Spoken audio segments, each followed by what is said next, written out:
My name is Lily, and I'm 32 years old. On the afternoon of Christmas Eve, my own mother looked me dead in the eye and told me to pack a bag and leave, that I was no longer welcome in the only home I had ever known. The reason? I refused to hand over my bonus to fund my brother's latest get-rich-quick scheme. They saw me as a selfish, ungrateful daughter, a cog in a machine. What they didn't know was that just a few hours later, that same selfish daughter would be on every local news channel, recognized for heading the very charity event that was feeding thousands of homeless people across the city that night. They kicked me out into the cold, completely unaware that they had just exiled the woman the entire city was calling a Christmas angel. If you're watching this right now, and you've ever felt invisible in your own family, drop a comment below letting me know where you're tuning in from. Before I tell you how that unforgettable Christmas Eve unfolded, hit that like button and subscribe to hear more true stories about finding your strength when the people who are supposed to love you most try to break you down. My life has always been a series of silent sacrifices. It started the day my dad passed away 10 years ago. He was the heart of our family, the one who saw me, truly saw me. He was a social worker, a man who believed in community, and he instilled that same fire in me. When he died suddenly from a heart attack, the light in our home dimmed, and the dynamics shifted in a way that would define the next decade of my life. I had just been accepted into a prestigious university on a full scholarship to study nonprofit management. My dream. But with Dad gone, my mother Eleanor fell apart, and my younger brother, Mark, who was always the center of her universe, seemed to drift aimlessly. The scholarship felt like a betrayal. "How can you even think of leaving now?" my mother would cry, her grief. A weapon she wielded with expert precision. "Mark needs guidance. I need support. Your father would want you to put family first." And so, I did. I stayed. I gave up the scholarship, enrolled in a local community college, and took a full-time administrative job at a local logistics company to help pay the bills. Mark, the golden child, was given the space to find himself, which translated into a series of failed business ventures funded by a slow drain on our father's life insurance and, increasingly, my own paycheck. I became the family ATM, the live-in housekeeper, the emotional support system, all while my own dreams were packed away in a box under my bed.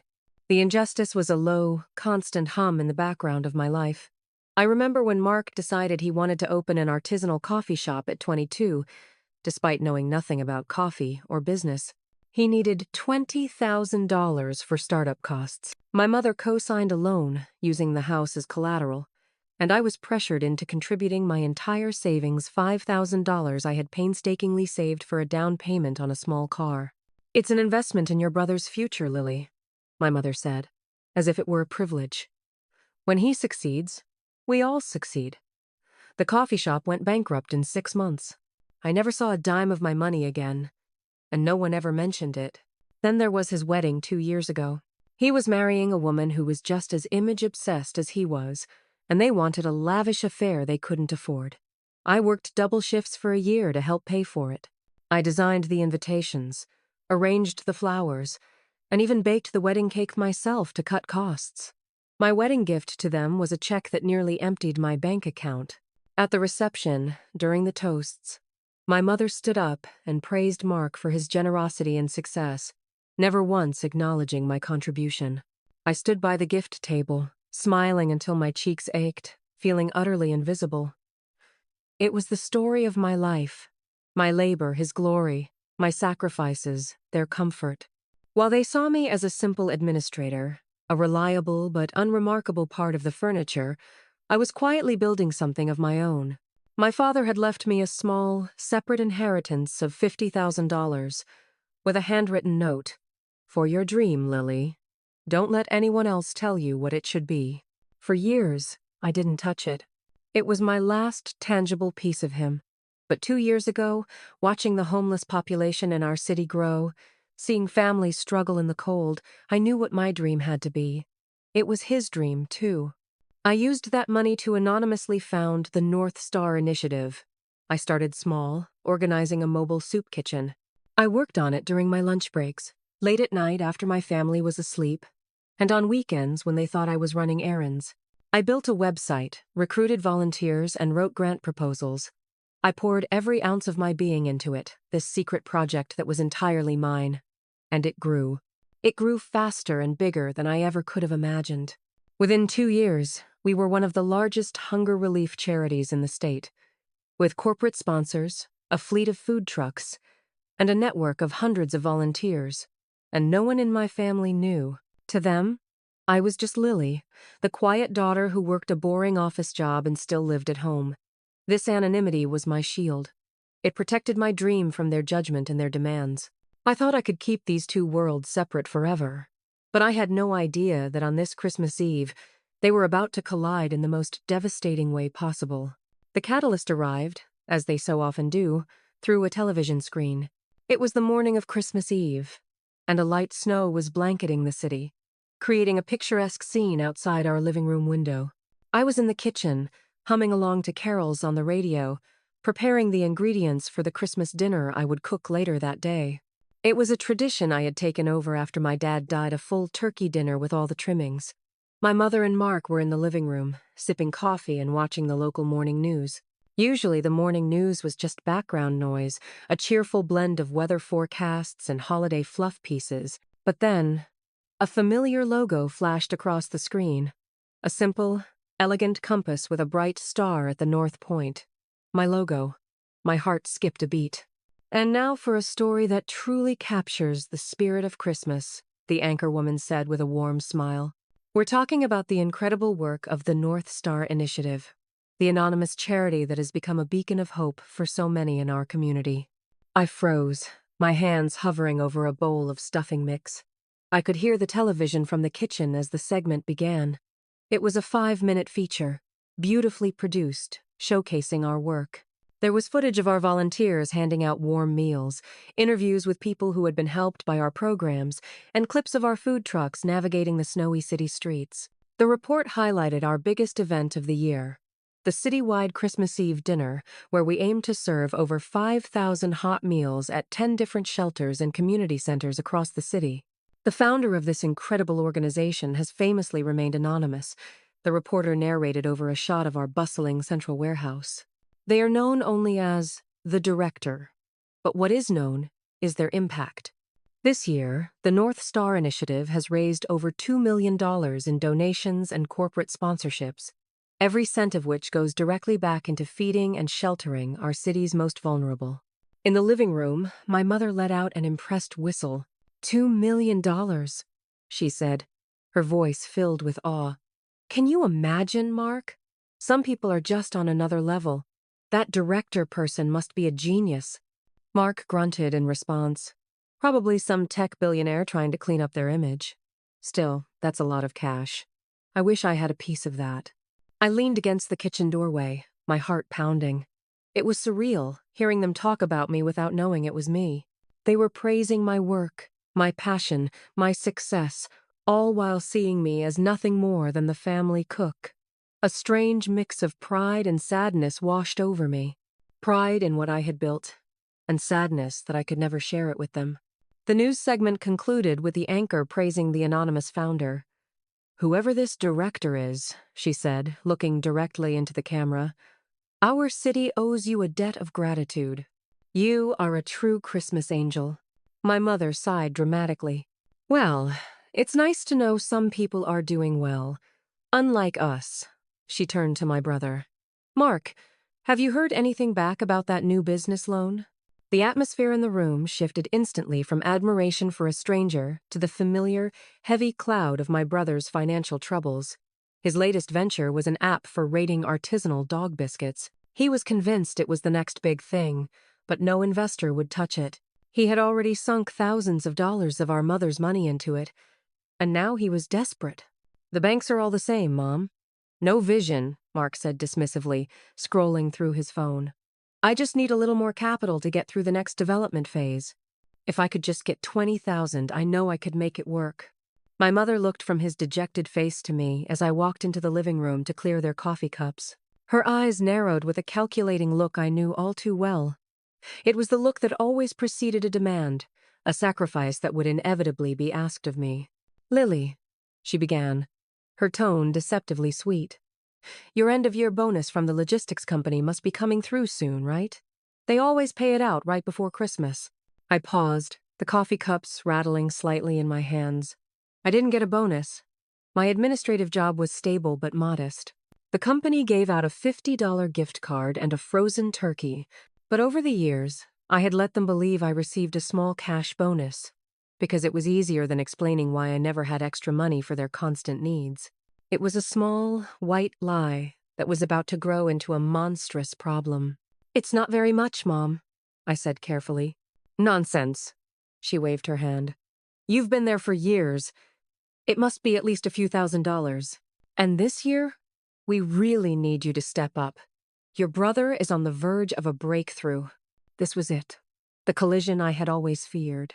They had heard about a successful, generous stranger on TV and, in the very next breath, turned to me with their hands out, ready to demand the little they thought I had. The storm was no longer gathering on the horizon. It had just broken right inside my living room. I had a feeling this Christmas was going to be anything but merry. The pressure started subtly, a slow tightening of a vice throughout the day. It began with my mother following me into the kitchen as I started peeling potatoes for dinner. Her voice was a low, conspiratorial whisper, as if we were allies in a noble cause. "You know, Lily, your father always believed in supporting family," she said, leaning against the counter. "He would want you to help Mark. This isn't just about money. It's about showing your brother that you believe in him." The casual invocation of my father's memory felt like a knife twisting in my gut. He would have been horrified. My dad believed in hard work and integrity, not enabling a 30-year-old man's refusal to grow up. But I couldn't say that. I just nodded and kept peeling, the rhythmic scrape of the peeler against the potato a flimsy shield against her words. A couple of hours later, Mark cornered me in the hallway. He had shed the dejected persona from the morning and was now buzzing with a manic energy, his eyes wide with the imagined glory of his dog biscuit app. He spread his hands out as if presenting a masterpiece. "Lily, this is it. I can feel it. But the clock is ticking. My lead developer will walk if I can't make payroll by the first of the year." "I'm not asking for a handout," he said, a statement so patently false it was almost funny. "I'm offering you an opportunity.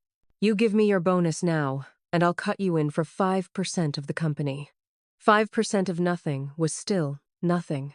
I had seen this movie before. The coffee shop, the drop-shipping t-shirt business, the ill-fated venture into cryptocurrency. Each one was the one, and each had ended in failure and debt that I, in some way, had paid for. "Mark, I don't have that kind of money," I said, trying to keep my voice steady. "The bonus is small." Amzil. His face fell, the charming salesman mask replaced by the petulant glare of a spoiled child. "Small? How small? 2,000? 3? Anything would help. Don't you care about my future at all?" He stormed off before I could answer, leaving the accusation hanging in the air. The psychological warfare intensified as the afternoon wore on. My mother began making passive-aggressive comments loud enough for me to hear from the other room. "It's such a shame when people get older and forget the importance of family," she sighed to Mark. "They get so protective of their little bit of money." Then, the guilt trips became more direct. While I was wrestling the 20-pound turkey out of the oven, she came and stood beside me, not to help, but to deliver another calculated blow. "I was just thinking about your father," she said, her voice catching with practiced sadness. "He would be so disappointed to see this division in our family. On Christmas Eve, of all days, he always gave everything he had for us." I bit the inside of my cheek so hard I tasted blood. The sheer hypocrisy was breathtaking. She was using the memory of a man who embodied selfless giving to justify their own selfish taking. I tried to reason with her. After setting the table, I asked her to sit down with me for a moment. "Mom," I started, my voice low and earnest. "I want to help, but I have my own future to think about. I need to save for a down payment on a place of my own someday. I can't keep funding Mark's projects." Her expression turned to ice. "A place of your own? Is that what this is about? You think you're too good for us now? After we've given you a roof over your head all these years?" You didn't give me a roof, I said, my voice rising despite myself. I pay rent. I buy most of the groceries. I cook. I clean. Those are the things a daughter is supposed to do, she snapped. It's called gratitude. Clearly, that's something you've forgotten. She stood up, dismissing the conversation and me with a single, sharp gesture. I don't want to discuss this anymore. You know what you need to do. The feeling of being trapped, of my words having no meaning, was suffocating. It was as if I was speaking a language they refused to understand. As I went about the final dinner preparations, a profound loneliness settled over me. Here I was, in a house full of people, preparing a feast meant to celebrate togetherness, and I had never felt more alone. The turning point, the moment I realized the situation was truly unsalvageable, came from a phone call. My best friend, Sarah, called to wish me a Merry Christmas. She was the only person on Earth who knew about the North Star Initiative. She had been my first volunteer, and now served on its unofficial advisory board. How are you holding up? She asked, her voice a warm comfort through the phone. Big night tonight. I saw the news feature this morning. You're amazing, Lily. I stepped out onto the cold back porch, closing the door behind me. Thanks, Sarah, I whispered, my voice thick with unshed tears. It's not a great day here. I quickly explained the situation, the news report, the bonus, the relentless pressure from my mother and brother. I told her how they were twisting my father's memory, how they made me feel small and selfish for wanting to keep the little money they thought I had. Sarah was silent for a moment, and then she said something that cut through all my confusion and self-doubt. Lily, they don't see you. They have a version of you in their heads, the dutiful, compliant daughter who exists to serve their needs.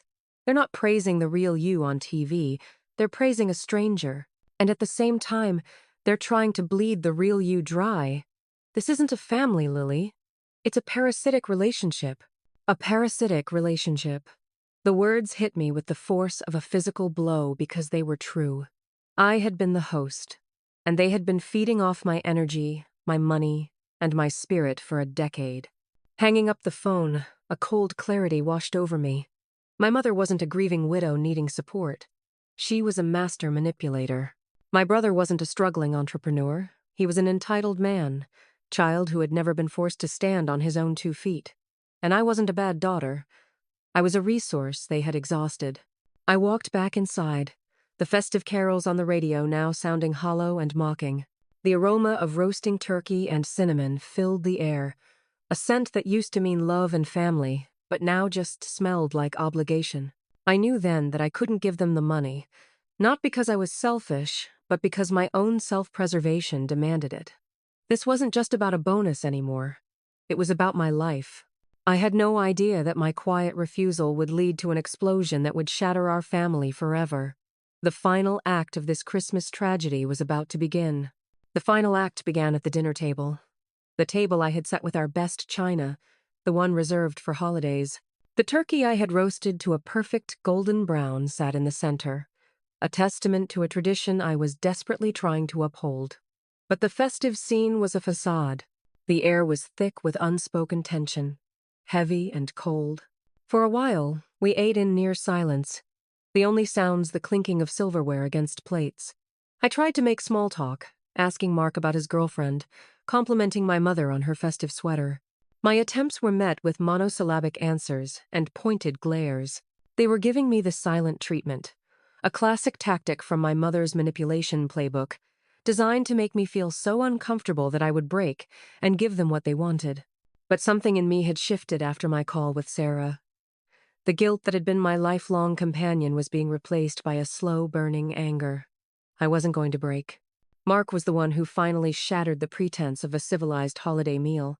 He pushed his half-eaten plate of food away and threw his napkin on the table. "I can't do this," he announced, his voice dripping with theatrical despair. "I can't sit here and pretend everything is okay when my future is crumbling."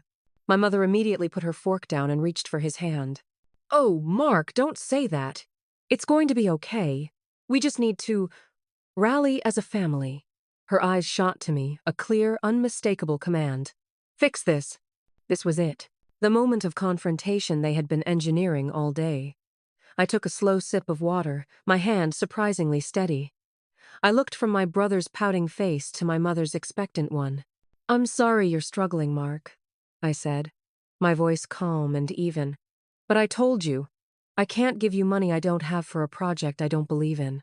The color drained from Mark's face, replaced by a flush of rage. "You don't believe in? You don't believe in me? After everything I've done." "What have you done, Mark?" I asked, the question genuine. "What have you ever done that wasn't for yourself?" "That's enough, Lily." My mother's voice was sharp as glass. "You will not speak to your brother that way. He is under an immense amount of pressure." "And I'm not?" I retorted, the dam of my decade-long patience finally cracking. "I have worked full-time since I was 22, paid for my own education, paid rent here, helped pay for his wedding, his failed businesses. When does it end? When do my needs ever matter in this house?" My mother stood up, her chair scraping loudly against the wooden floor. Her face was a mask of cold fury. This was not the reaction she had expected. She had anticipated tears, apologies, and a quiet capitulation. She was not prepared for a fight. "Your needs?" she scoffed, her voice laced with venom. "You have a roof over your head and a stable job. What more could you possibly need? Your only real value to this family, since your father died, has been your utility. You help. That's what you do. And now, when we need you most, you decide to be selfish. It's pathetic. Your only value has been your utility." The words struck me with such force that I felt the air leave my lungs. It was the cruelest thing she had ever said to me, because it was what I had always secretly feared was true. She hadn't just said it, she had confirmed it. I wasn't a daughter to her.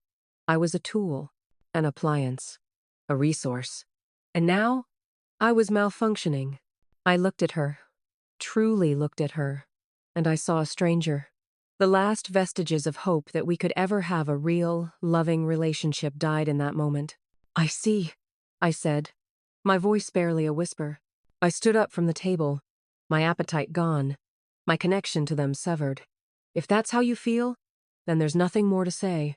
"Oh, we're not done," she said, her voice dropping to a dangerously low tone. "You have a choice to make, Lily.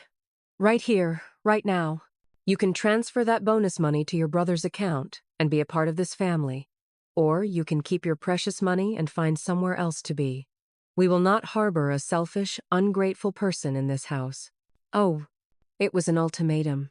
My money or my home. My submission or my exile.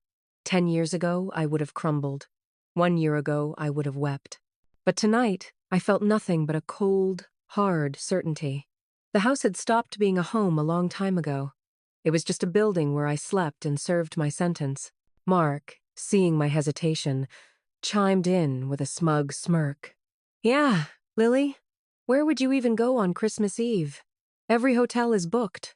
All your friends are with their families. It's cold out there." They thought they had me trapped. They had orchestrated this perfectly, on a holiday, at night, in the winter, to leave me with no options. They were waiting for me to beg for their forgiveness. I looked at their expectant, triumphant faces. And then I did something they never, ever saw coming. I smiled. A small, sad but resolute smile. "You're right," I said quietly. "It is cold out there." I turned and walked toward the hallway. "I'll go get my coat." The stunned silence that followed my statement was more satisfying than any shouting match could have been. My mother and brother stared at me, their jaws slack, as I calmly walked to the hall closet and retrieved my heavy winter coat, my scarf, and my gloves. They had expected tears, pleading, a dramatic breakdown. They had not expected quiet, resolute acceptance. My compliance with their cruel demand had completely disarmed them. What are you doing?"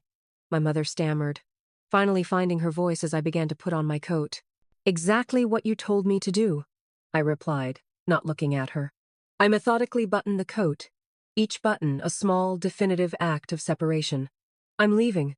"Don't be ridiculous, Lily," Mark scoffed, though a flicker of uncertainty now crossed his face. "You're just being dramatic. Mom didn't mean it."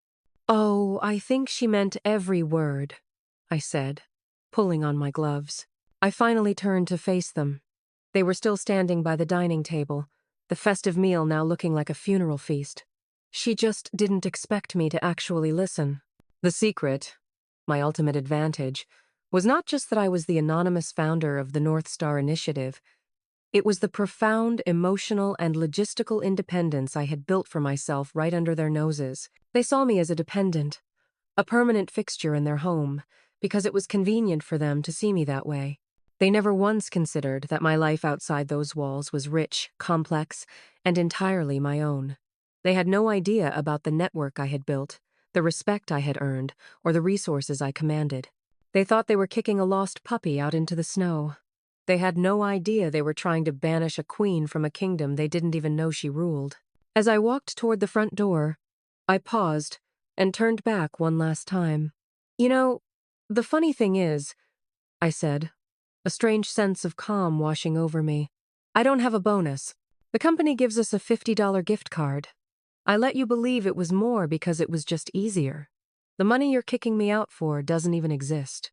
Their faces contorted with confusion and disbelief. The foundation of their entire argument, their entire justification for this cruelty, had just crumbled into dust. But you always have money when we need it, Mark said, sounding like a confused child. Yes, I said. It was my money, from my salary, the money I earned and should have been saving for my own life. With that, I opened the front door and stepped out into the biting Christmas Eve air. The cold was a shock, but it felt clean, purifying. It was the feeling of freedom. As I closed the door behind me, I didn't feel sadness or loss. I felt a profound sense of relief, as if a massive weight I had been carrying for a decade had just been lifted from my shoulders. I didn't head to a friend's house. I didn't search for a hotel. I got into my modest 10-year-old sedan, the car I had saved for and bought myself, and I drove downtown. My destination wasn't a place of refuge. It was a place of purpose. I was heading to the central command hub for our Christmas Eve dinner event, the city's largest community convention center. As I drove, I called Mr. Davies, the pro bono lawyer who sat on my charity's board and had helped me set up the foundation years ago. He was a kind, sharp-witted man in his 60s who had been a dear friend of my father's. "Lily, is everything all right?" he answered, his voice full of concern. He knew I was supposed to be with my family. "Everything is finally all right, Arthur," I said, and my voice didn't even shake. I quickly explained what had happened. He was silent for a moment, and then he let out a long, slow sigh. "I'm not surprised, Lily, but I'm so sorry they put you through that," he said. "Your father would be heartbroken by their actions, but he would be so incredibly proud of your strength. What do you need?" "I need you at the convention center in an hour," I said. "And I need you to bring the incorporation documents for the initiative, the ones listing me as the founder and director." "Consider it done," he said without hesitation. "There's also a television crew from Channel 8 doing a live broadcast from the event at 9 p.m. The producer, a wonderful woman named Maria, has been wanting to interview the anonymous director for months. Perhaps tonight is the night the director finally steps into the light." Oh, a plan began to form in my mind, not of revenge, but of truth. My family had built their power over me on a foundation of lies and a narrative of my incompetence. The most powerful response wasn't to argue with them. It was to show them, and the world, who I really was. When I arrived at the convention center, it was like stepping into another world. The vast hall was humming with positive energy. Hundreds of volunteers in bright red North Star Initiative aprons were bustling about, plating thousands of hot turkey dinners. The sound of cheerful chatter and Christmas music filled the air. Long tables were set up for guests, decorated with small centerpieces made by local school children. This was my real family, the one I had built, the one based on shared values of compassion and service. My second in command, a sharp and energetic woman named Chloe, rushed over the moment she saw me. "Lily, we were getting worried. Is everything okay?" I gave her a genuine smile. "Everything's perfect, Chloe. Let's get to work. We have a city to feed." For the next hour, I was completely immersed. I directed volunteers, helped solve a logistical snag with one of our satellite locations, and spent time talking with the guests, hearing their stories. This was my purpose. This was my joy. This was what my family had tried to take from me. Not by demanding money, but by trying to crush the spirit that had built it all. They had failed. As 9 p.m. approached, I saw the Channel 8 news team setting up their cameras near the main stage. Arthur arrived, a leather briefcase in hand, giving me a reassuring nod. The stage was set. Not for a family drama, but for a public declaration of independence. The moment of truth arrived not with a bang, but with the quiet hum of a television camera powering on. The producer, Maria, a woman with a warm smile and intelligent eyes, approached me just before the live broadcast was set to begin.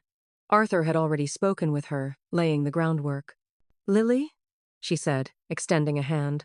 "Arthur Davies has told me, well, he's told me you're the one I've been looking for. Are you ready to do this?"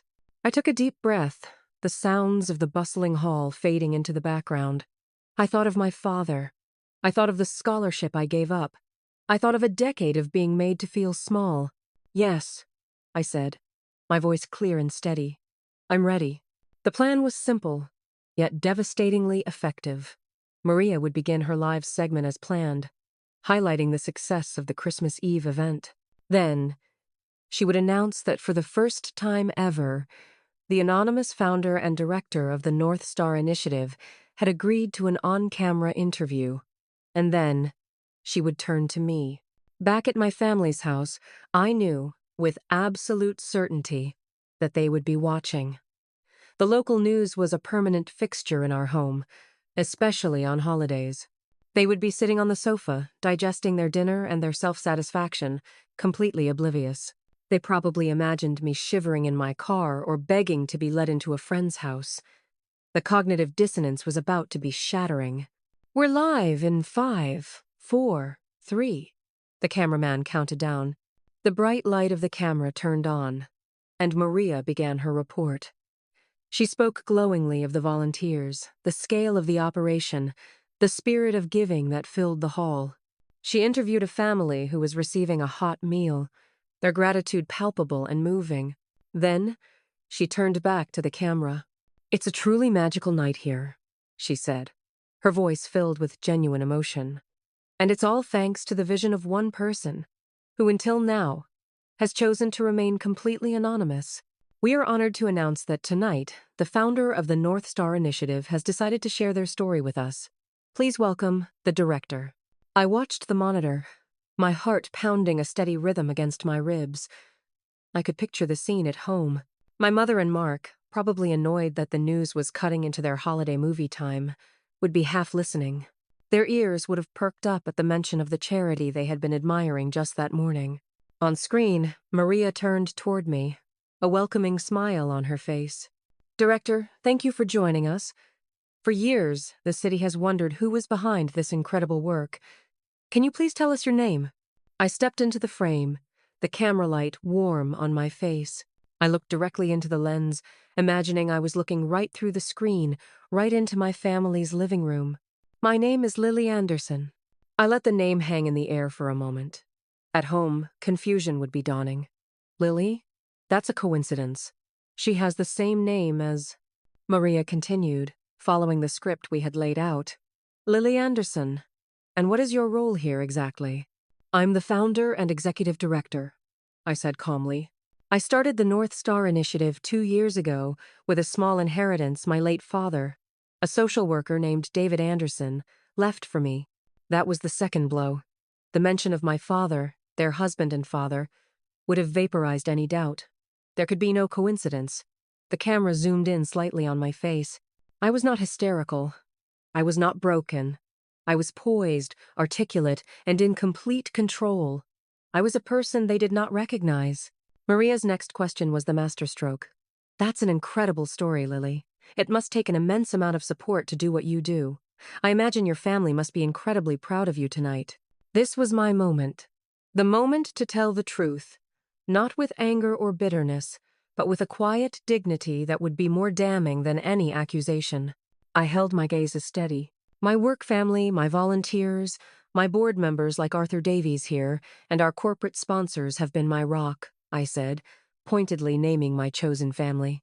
As for my biological family, unfortunately, they are not aware of my work with the initiative. Our relationship has been complicated. I paused, letting the implication sink in. Actually, I continued, a sudden inspiration striking me. My mother and brother believe I work a simple administrative job, and tonight, on Christmas Eve, they asked me to leave our family home because I was unable to give them a non-existent work bonus to fund a personal business venture. They did what they thought was right, based on the limited information they had about me. The phrasing was perfect. It was devastatingly honest without being overtly aggressive. I wasn't calling them monsters. I was exposing their willful ignorance and their transactional view of me. I was laying the facts bare for the entire city to see. Maria, a true professional, looked genuinely shocked.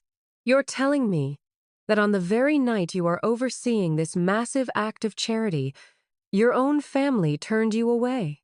Sometimes, I said, choosing my words with care. The people closest to you are the ones who see you the least clearly. But tonight isn't about what I've lost. It's about what this community has gained. It's about the 5,000 people who will have a warm meal and a safe place tonight because of the generosity of strangers. I then seamlessly pivoted, talking about the charity's mission, thanking the volunteers, and encouraging people to donate. I took control of the narrative, defining myself not as a victim of my family's cruelty, but as the leader of a powerful movement of compassion. The interview lasted another 5 minutes. When it was over, the crew was silent for a moment, and then the hall around me erupted in applause. Volunteers and guests who had been watching on the monitors rushed over to hug me, their eyes shining with tears and respect. In that moment, standing in the warmth of their embrace, I knew I was truly home. I had no idea what the fallout from the interview would be, but I felt no fear. The truth was out. The person my family had tried to erase had just been seen by everyone. The power dynamic had not just shifted, it had been completely and irrevocably shattered. They no longer had any hold over me.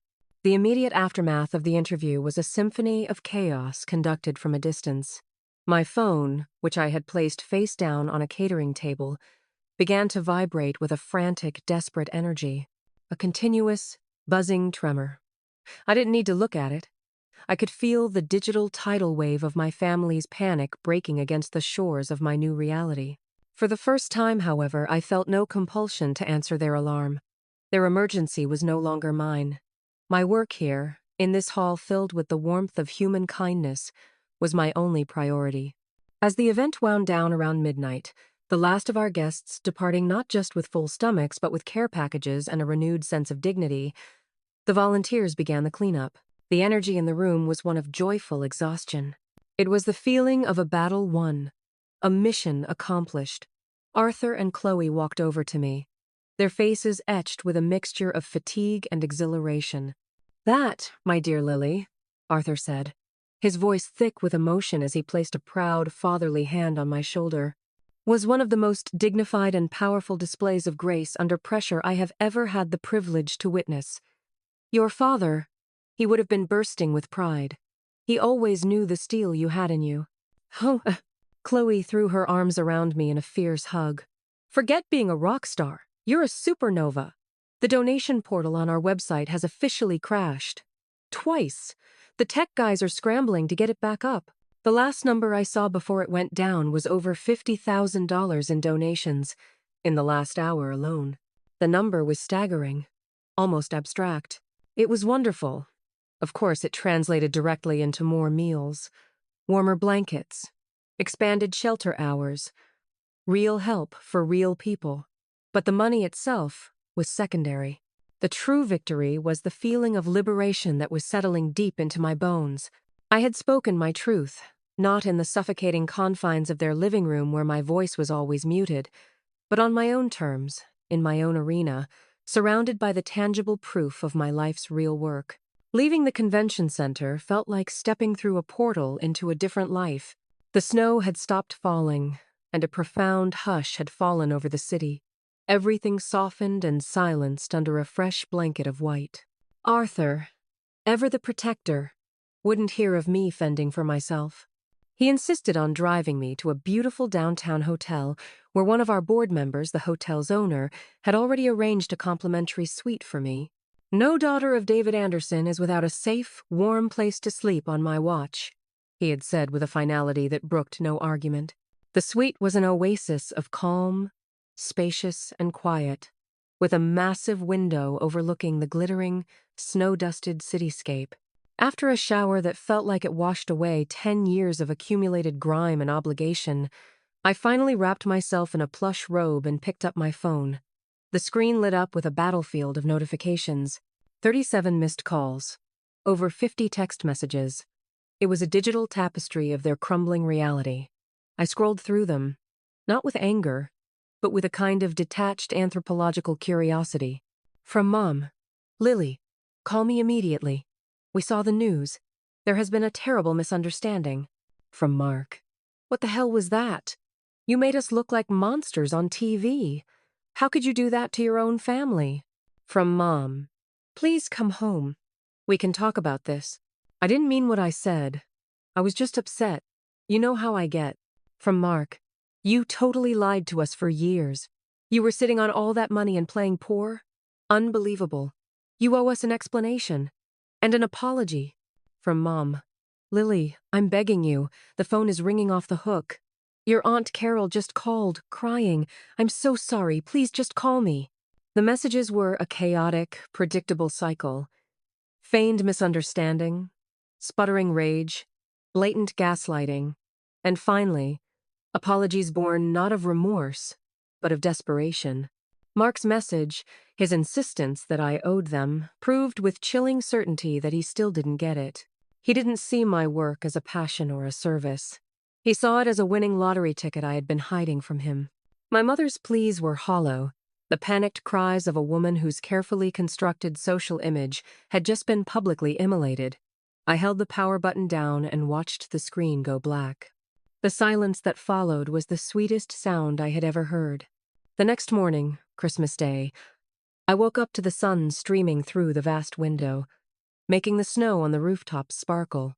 For the first time in a decade, I woke up without a script. There was no turkey to cook, no table to set, no emotional minefield to navigate. There was just me. I ordered a decadent room service breakfast of pancakes and coffee, and sat by the window, watching the city awaken, feeling a profound sense of peace. My new life began in earnest that day. The story of the Christmas angel turned away by her own family had captured the city's heart. It was a perfect holiday narrative of light and darkness. My charity was flooded with support, but more than that, I was flooded with messages from strangers who shared their own stories of feeling undervalued, of breaking free. I wasn't just Lily Anderson anymore. I was a symbol of quiet strength for people I would never even meet. I spent that week in the hotel, my command center. I hired a PR firm to handle the media requests for the charity and coordinated with a realtor. I looked at listings for apartments online, not with desperation, but with joyful deliberation. The simple act of choosing a neighborhood, of deciding between a balcony or a bay window, felt like a radical act of self-definition. I found a small, charming 2-bedroom apartment in a quiet, tree-lined neighborhood. It wasn't large or fancy, but every corner of it would be mine. When it came time to retrieve my belongings, I assembled my own support system. I asked Arthur and Sarah, who had driven through the night from her family's gathering, to accompany me. When we arrived, my mother answered the door. She looked haggard, as if she had aged 10 years in a week. Her usual pristine composure was gone, replaced by a raw vulnerability I had never seen before. Mark was nowhere in sight. "Lily," she whispered, her voice hoarse. "I'm just here for my things, Mom," I said, my tone not unkind but firm and clear. This was a transaction, not a reconciliation. The process was surreal and silent. We moved with a quiet efficiency, packing my books, my clothes, the precious box of my father's old letters I kept under my bed. My mother just stood in the doorway of my old room, a space that now felt foreign to me, and watched. The silence was heavier than any argument could have been. As we were carrying the last box down the stairs, she finally spoke, her words tumbling out in a rush.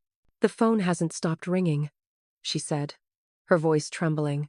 "Our friends, your aunts and uncles, they all saw. They're all so disappointed in us. Carol said she was ashamed to be my sister." "The truth has a way of doing that," I said softly. "Mark lost his girlfriend," she added, her gaze fixed on the floor. "Her parents saw the broadcast and told her to break up with him. They said they didn't want a man of his character around their daughter. He's locked himself in his room for days. He won't even talk to me." I felt a flicker of something, not pity, not satisfaction, but a deep, aching sadness for the boy he could have been, for the man he had never been taught to be. But his fate, his consequences, were not my responsibility. They never had been. As I stood on the porch of the house I was leaving forever, I looked back at her. For a moment, I saw not a manipulator, but a lost and lonely woman who had made a fortress of her pride and was now trapped inside its crumbling walls. But I knew I couldn't save her. I could only save myself. This wasn't just the end of a chapter. It was the end of the entire book. And the blank pages of my new story were waiting. 1 year later, I stood on the small stage of the hotel ballroom, the gentle weight of a Crystal Award in my hands, looking out at a sea of 500 faces. It was the first annual North Star Initiative fundraising gala, an event that had sold out in less than a week. The air buzzed with warmth, purpose, and the clinking of glasses. 1 year ago, on this very weekend, I had been an anonymous administrator, deemed unworthy of a place at my own family's table. Tonight, I was the host of the city's most talked-about philanthropic event, having just accepted the Mayor's Award for Outstanding Community Service. Life had not just changed. It had been entirely reborn. My small, sunny apartment was no longer just a place to live. It was a sanctuary of my own creation. I had adopted a scruffy terrier mix from a local shelter, a loyal companion named Gus, whose happy snores were the best kind of white noise. The North Star Initiative had undergone a metamorphosis. The tidal wave of support following my interview had been a force multiplier. We weren't just a hunger relief charity anymore. We were a comprehensive support system. We had secured a long-term lease on a building and opened North Star Haven, a 50-bed shelter for women and their children fleeing domestic abuse. We had launched a job training program in partnership with local businesses, and our mobile health clinic, staffed by volunteer doctors and nurses, now served hundreds of uninsured people every week. The work was demanding, often heartbreaking, but it was the most profoundly fulfilling thing I could ever imagine. It was my father's legacy, not just remembered, but actively alive and growing. My relationship with my mother and brother had also found a new, vastly different equilibrium. It was a landscape reformed by the earthquake of that Christmas, and while it was scarred, it was also, for the first time, honest. After a month of pained, awkward silence following my departure, my mother had sent a long handwritten letter. It was raw, stripped of her usual defenses and justifications. She wrote about the mortifying experience of having her friends and sister look at her with pity and disdain, how that public reflection had forced her to confront a version of herself she could no longer deny. She admitted that she had funneled all her unresolved grief and fear into Mark, turning him into a project and me into a resource. In the final, tear-blotted paragraph, she asked if I would be willing to attend family therapy with her. I agreed. Not for her, not to fix us, but to heal me. I needed a safe, mediated space to finally give voice to the decade of silent hurt. The sessions were brutal. The first one was just a torrent of my own pain, a floodgate opening after years of being sealed shut. My mother, for the first time, didn't interrupt or defend. She just listened, and she wept. Over 6 months, we slowly, painfully, began to excavate the foundations of our broken relationship. She was learning to see me as a person, not a function. Our bond would never be the warm, effortless connection I had craved as a child, but it was evolving into something real. We now met for lunch once a month. The conversations were still sometimes cautious, but she would ask about the charity, about Gus, about my life, with a genuine curiosity that felt like a miracle. Mark's journey was a much steeper, rockier path. The public humiliation stripped him of his only real asset, his unearned confidence. His girlfriend left, his social circle evaporated, and his dog biscuit app collapsed into a pile of debt and ridicule. For the first time in his 30 years of life, there was no one to catch him. My mother, guided by her therapist and my firm boundary, refused to give him another dollar. He hit rock bottom. He lost his car, moved into a dingy room for rent, and, according to my mother, spent several months in a deep depression. But then, faced with the stark choice of sinking or swimming, he finally began to paddle. He got a job, a real, humbling 9-to-5 job at a call center, handling customer complaints. I saw him nearly a year after I'd left, at one of my lunches with my mother. The change was jarring. The swaggering, entitled boy was gone. In his place was a quiet, tired-looking man. The designer clothes were replaced by a simple, worn, button-down shirt. He looked me in the eye, something he rarely did, and apologized. "I'm sorry, Lily," he said, his voice low. "For everything. I was a joke. I treated you terribly. I see that now." I learned he was still at the call center, had been promoted to a shift supervisor, and was taking night classes in business management at the community college. He was finally, painstakingly, building something of his own. Justice hadn't come in the form of punishment, but in the form of forced self-reliance. Tonight, at the gala, my true family was all around me. Sarah, my best friend, had flown in and was sitting at the head table, her eyes shining with pride. Arthur Davies was there, looking at me the way my own father used to. My entire staff and my most dedicated volunteers filled 2 tables near the front, their raucous cheers the loudest in the room when my name was called. And, at a table near the back, was my mother. I had extended the invitation as an olive branch, and she had come alone.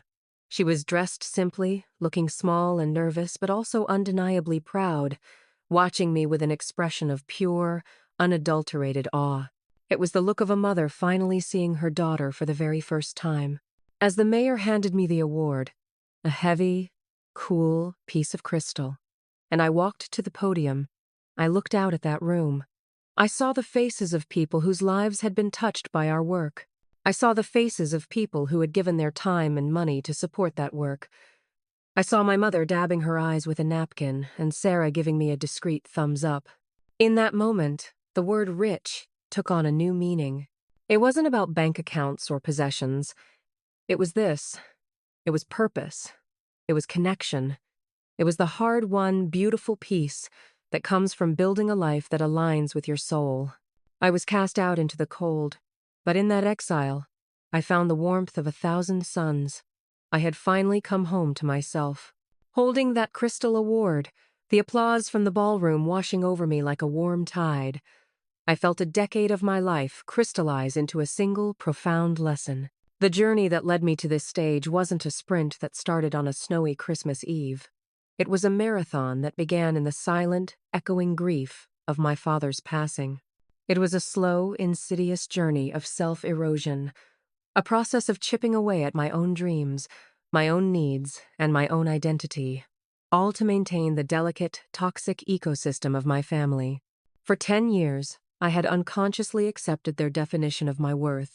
It was, as my mother had so brutally and honestly articulated, my utility. I was Lily, the daughter who helps. I was the financial stopgap, the emotional caretaker, the reliable, quiet engine that kept their lives running smoothly. I wore my sacrifices like a badge of honor, mistakenly believing that my selflessness was the price of love and belonging. But what I came to understand, standing in that spotlight as the leader of a multi-million-dollar organization I had built from scratch, was that my greatest utility was never to them. It was to the world and to myself. My true value wasn't in my ability to prop up my brother's failing ambitions. It was in my ability to build something that could lift up thousands of struggling strangers. My father's last gift to me, that handwritten note tucked away with the inheritance, was not just a suggestion. It was a directive. Don't let anyone else tell you what your dream should be. For years, I had treated it like a fragile keepsake, too precious and too dangerous to act upon. I was terrified that choosing my own dream was a selfish act that would unravel my family. And the great, painful, beautiful irony is that my family had to unravel first, through their own actions, for me to finally find the courage to fully claim that dream. That Christmas Eve was not a tragedy. It was a necessary amputation. Being disowned and cast out into the cold was the most painful and yet the most liberating moment of my existence. It was the forceful severing of a toxic umbilical cord that had been malnourishing me for a decade. It taught me one of the most fundamental truths of a healthy life. Sometimes, the people you are biologically programmed to love and please are the very anchors preventing you from sailing into the open waters of your own potential. And in those moments, creating distance, drawing a line, or even walking away entirely is not an act of cruelty or selfishness. It is the ultimate act of self-love. It is a declaration that you are the primary steward of your own life, and you will no longer set yourself on fire to keep others warm. This journey also completely redefined the word family for me. For so long, I had been shackled to a biological definition, believing that shared DNA forged an unbreakable contract of love and obligation. But I slowly realized that I was the only one paying my dues. The contract was null and void because it was never reciprocal. The North Star Initiative became my classroom for learning what a family truly is. It's not about blood. It's about alignment. It's about shared values, mutual respect, and a collective commitment to showing up for one another. Family is the community you intentionally build, the hands that lift you when you fall, the people who not only see the best version of you but actively help you become it. My volunteers who worked tirelessly, my board members who offered their wisdom, my staff who shared my passion, they were my family. They had been there all along. I just couldn't see them clearly through the fog of familial obligation. The painful process of therapy and renegotiating my relationship with my mother and brother taught me a nuanced lesson about forgiveness. For a long time, I thought I could never forgive them. The wound felt too deep, the betrayal too personal. But I came to realize that holding on to that anger and resentment was like drinking poison and waiting for them to get sick. It was only hurting me, keeping me tethered to the very past I was trying to escape. Forgiveness, I learned, is not the same as reconciliation. It is not about wiping the slate clean, forgetting what happened, or returning to a broken system. Forgiveness is an internal act. It's the choice to release the other person from the debt they owe you, not for their sake, but for yours. It is the act of taking back your power from the person who hurt you. Reconciliation, on the other hand, is an external process. It is a two-way street that requires proven change, earned trust, and a mutual commitment to a new, healthier way of interacting. I forgave my family for my own peace, but I only began to reconcile with them when they demonstrated a genuine capacity for change, and even then, it was with firm, unshakable boundaries in place. Those boundaries are perhaps the most valuable things I built. I used to think of boundaries as walls, designed to shut people out. Now I see them as fences. A wall is about isolation. A fence is about definition. A fence clarifies where your property begins and ends. It protects the garden you are trying to cultivate inside from being trampled. My boundaries with my mother and brother don't exist to punish them. They exist to protect the peace, purpose, and self-respect I have worked so hard to cultivate in my own life. And that brings me to you, the person watching this right now. Have you ever felt like your role in your family was to be the useful one? Have you ever had to shrink your own dreams to make space for someone else's? Have you ever reached a breaking point where you knew you had to choose between your own well-being and a relationship that was draining the life out of you? I know my story has its own unique details, but the feelings of being invisible, of being taken for granted, of your sacrifices being seen not as gifts but as obligations, are deeply, painfully universal. I want you to know that you are not alone, and your feelings are valid. I would be so honored if you would share a piece of your own story, your own journey, in the comments below. This space can be a community for us, a place where we can witness each other's strength. If this story resonated with you, if it made you feel seen, or if it gave you even a flicker of the courage you might need. Please give this video a thumbs up and subscribe to the channel for more true stories about finding your power.